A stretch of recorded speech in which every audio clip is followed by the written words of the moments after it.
This video is sponsored by Skillshare. In this video, I'm checking out a brand new lens from Tamron, which according to them is the smallest and lightest full-frame telephoto lens that goes all the way out to 300 millimeters. This is the 70-300 variable aperture, so f4.5 to 6.3 III RXD, and I have to look down and read it because it is a super long title. It comes in this large white box. So let's take a closer look at this lens. So there really isn't much to the packaging. Inside of the box, you get a couple of manuals as well as a warranty card. You get the lens itself wrapped in plastic, and that is about it. There is a Tamron branded front plastic lens cap. Around the rear, there is another plastic lens cap, and included is a very large plastic lens hood that is about 3 inches or so in length. The first thing I noticed about this lens when I took it out of the package is just how lightweight it is. I weighed it on my scale and it came in at 540 grams, which really is not a whole lot of weight for how large this lens is. Typical of Tamron, this lens is well constructed. At the very back of the lens, you have electronic connections because this lens does support autofocus. It features a nice metal mount, and along the edge of the mount, you'll see there is a rubber gasket, so this lens is weather sealed, which is a really nice touch. You don't get that with a lot of other lenses on the market. Moving forward from the back, there is a Tamron logo, and you have a focus ring towards the back of the lens. This is electronic, so it's not connected to anything mechanically on the inside of the lens, so it is very smooth and rotates quite freely. Moving forward from there, you have the 70-300 markings as well as designed in Japan. Now this lens is made in China, it is designed in Japan, and interestingly, the lens hood that is included is made in the Philippines. There are no buttons or switches on this simple lens body. As you move forward, there is a giant zoom ring that moves from 70mm to 300mm. As you rotate the zoom ring, you'll see that the lens does extend quite a ways at 300mm. The rotation itself is about 90 degrees, so not a whole lot. It is pretty smooth. It doesn't feel as premium as some other zoom lenses that I've tried. For the size and for the weight, it feels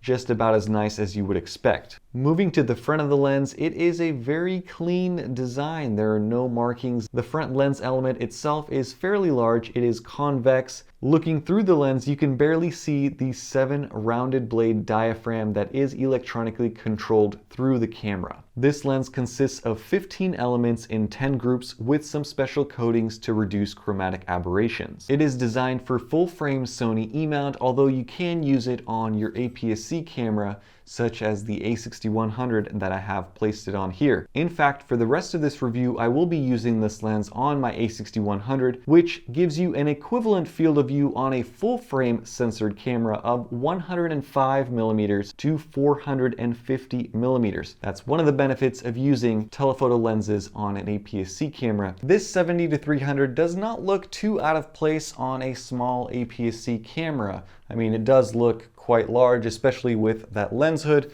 and as you rotate that zoom, it is a pretty long lens, but it is still very manageable because of that light weight. It doesn't feel overly crazy heavy. It doesn't feel even front heavy. Anyway, you guys are probably interested in seeing what this lens can do and what the samples look like. Before I get into that, let's talk about today's video sponsor, Skillshare. Skillshare is an online learning community with thousands of inspiring classes for creative and curious people. You can explore new skills, deepen existing passions, and get lost in the world of creativity. I enjoy using Skillshare because there is always another topic and always another class that I can take. Just recently, I was watching a class called E-commerce Essentials: How to Start a Successful Online Business, taught by Tracy Wallace. I found this class to be really inspirational and very practical. She provided numerous examples of highly successful online companies that were using just generic free templates to run their online businesses. Truly remarkable. The great thing about Skillshare is it's designed specifically for learning, so there are no ads, and they are always launching new premium classes so you can stay focused and follow wherever your creativity takes you. And with an annual subscription, it costs less than $10 per month. Because Skillshare is sponsoring this video, the first 1,000 subscribers who use the link down in the description below will get a free trial of premium membership. So definitely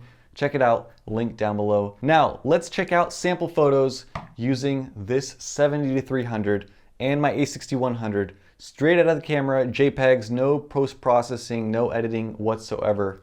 Here's what you can do. Ready, set, go.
Overall, I have to say that the performance is very good, as I've come to expect from these zoom lenses from Tamron. Sharpness is very good in the center. I took the majority of my sample shots wide open, so somewhere between f4.5 and f6.3, depending on the focal length that I was using. I was able to capture some pretty nice and pleasing portraits and some excellent background bokeh, because when you use that telephoto, it gives you some nice compression, even though you're at f6.3. So you can use this lens for portrait work, although I would expect it's probably not the primary purpose for which most people would buy a lens such as this one. I think it's geared more towards people who are going to be using this for wildlife photography, so getting really close to animals, perhaps sports if you're shooting soccer games, such as what I did when my wife was playing, or if you are trying to join the paparazzi and get really close to some celebrities. I'm only kind of joking. Overall, I have to say that this lens is well made.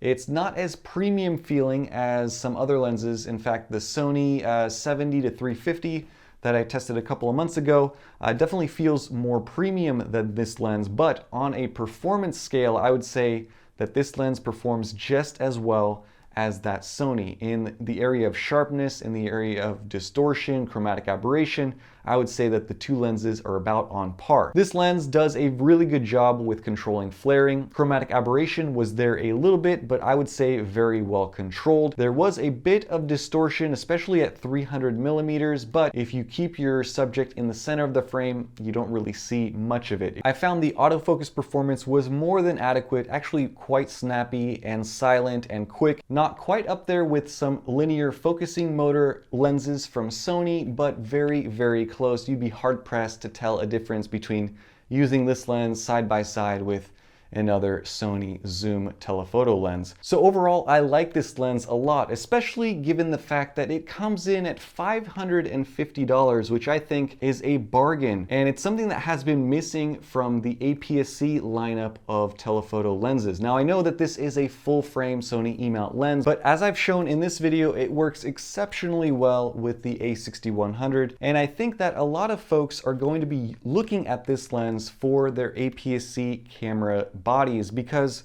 the price is right, and with an APS-C sensor you get a little bit more distance, a little bit more range. As far as negatives, there are a couple with this lens. The first thing is what I've already mentioned. It doesn't feel quite as premium as something like the Sony 70-350 lens that I reviewed in the past. Number two, unlike the Sony lens, there is no optical stabilization with the Tamron. So you need to either use it on a camera that has stabilization built into it, or you need to have super steady hands, or you need to use a tripod. I found that especially at 300 millimeters, not having stabilization was a bit of a challenge. The third thing that you need to know about this lens is it's a variable aperture f4.5 to f6.3, so it's not a constant f2.8 lens, which means it's not letting in a whole lot of light, especially on the telephoto side at 300 millimeters. So that means you need to have good lighting. Outdoors in direct sunlight, this lens shines. At night, I found that I was bumping up my ISO to levels that were creating quite a bit of grain, unfortunately, and so I wouldn't recommend it for low light situations. The fourth thing that I'll mention is the bokeh with this lens. I personally found it to be nice and smooth and creamy.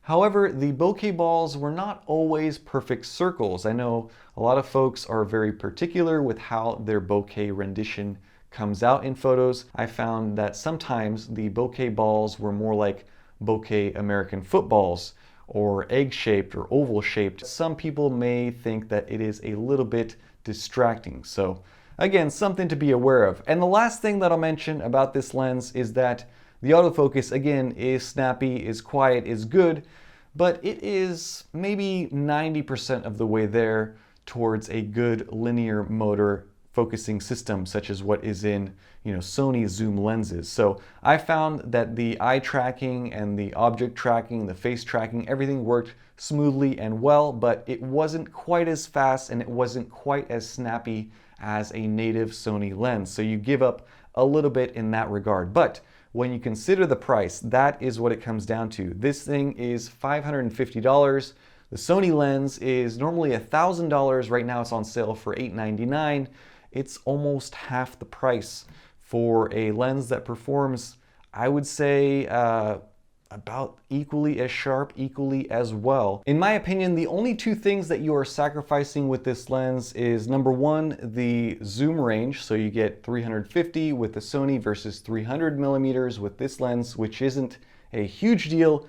And number two is kind of a bigger deal, that is stabilization. So the question of whether or not having stabilization built into the lens is worth the extra $500 to you is the question of the day. But I have to say that I would highly recommend checking this lens out if you are in the market, especially if you have a camera body that has IBIS, in-body image stabilization.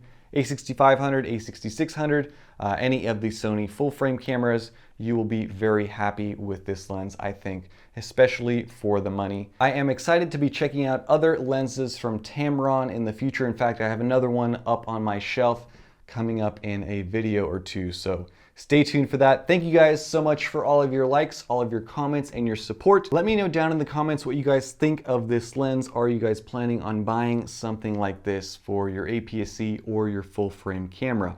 Always curious to read your comments. Thank you guys for watching. Stay tuned for more and have a nice day. Bye-bye.